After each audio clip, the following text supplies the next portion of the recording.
આલ્યો બેન તમારી ખરીદેલી વસ્તુ. પણ ભાઈ થેલી તો આપો. એ બેન થેલી બેલી કાંઈ નથી. આલે તો મારે તાર વસ્તુ નથી લેવી. તમે તો બ્રાન્ડિંગ નહીં કરાવો ને તો તમારો ધંધો નહીં આલે હરખો.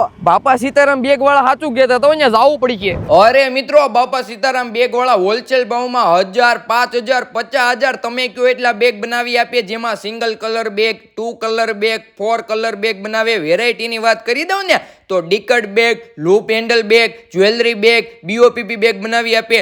આવડાની સાથે મોટી મોટી કંપનીના ક્લાયન્ટો જોડાયેલા છે એટલે ક્વોલિટીમાં એક તો કોઈ કોમ્પ્રોમાઇઝ નથી કરતા. તમારે જેવી ડિઝાઇનમાં જેવી સાઇઝમાં કસ્ટમાઇઝ કરાવી હોય તેવી કરી આપીએ. તમે ભારતના કોઈ પણ ખૂણેથી ઓર્ડર આપી શકો છો. બાકી all type of business stationery, hospital stationery, brochure, catalogue, bill book, envelope, pamphlet, invitation card જેવી તમામ વસ્તુ હોલસેલ ભાવે બનાવી આપશે. સ્ક્રીન પર કોન્ટેક્ટ નંબર આપી દીધો છે તો કોન્ટેક્ટ કરી લેજો બાપા સીતારામ બેગ વાળાનો.